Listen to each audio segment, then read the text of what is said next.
guys, welcome back to my channel, and today in this video I'm going to show you a robot which I made on my own. So this robot is called the connector peg counter. So as the name suggests, it can count connector pegs. So I programmed this using the Visual Studio Code, and I made it using one color sensor, one EV3 brick and one large motor. So now I'm going to show you how the program works.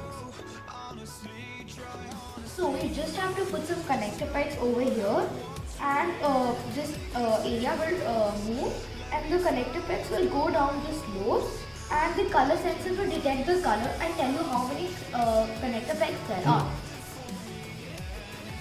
So thank you for watching my video. I hope you liked it.